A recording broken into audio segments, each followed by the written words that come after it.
la gestion des déchets ménagers. Il y a des matières biodégradables et non biodégradables. Ici, nous sommes venus voir le grand format standard de cette machine. En tout cas, c'est une aubaine pour la RDC parce que c'est dans le cadre de l'économie circulaire. Ça va permettre à investir.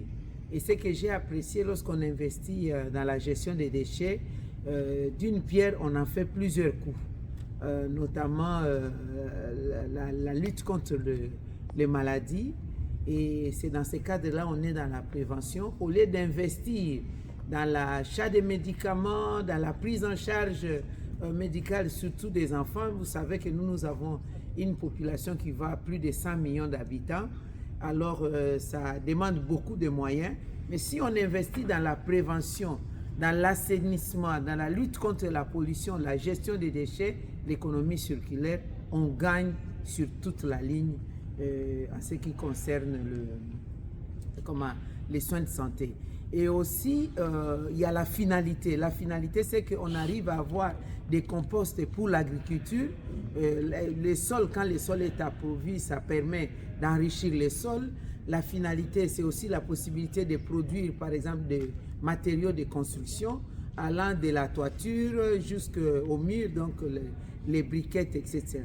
Et cette technologie ici, elle est impeccable parce que c'est une technologie qui n'utilise pas la combustion. Du coup, on n'émet pas les gaz à effet de serre lorsqu'on traite les déchets.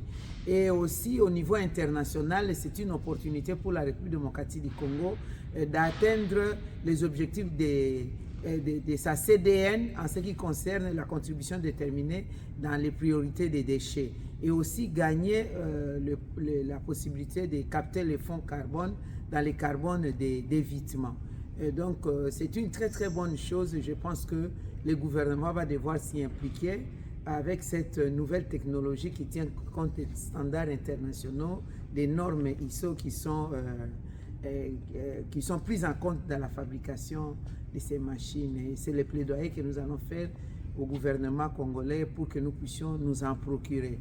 Et à un prix qui est abordable et surtout que le mécanisme peut se faire entre État et État dans le cadre de la coopération bilatérale pour l'acheminement des machines et aussi entre les banques en termes de crédit parce que c'est échelonné. Les coûts globaux, on ne paye pas du coup, donc c'est échelonné. Sur toute la ligne, en tout cas, il y a beaucoup d'avantages parce que nous sommes en face des fabricants eux-mêmes qui maîtrisent la donne, qui peuvent démonter, amener et aller monter sur place et former. C'est aussi bien dans le cadre de transfert des technologies. Voilà. Merci beaucoup. Excellence, merci beaucoup. Merci. Ok. Muy bien.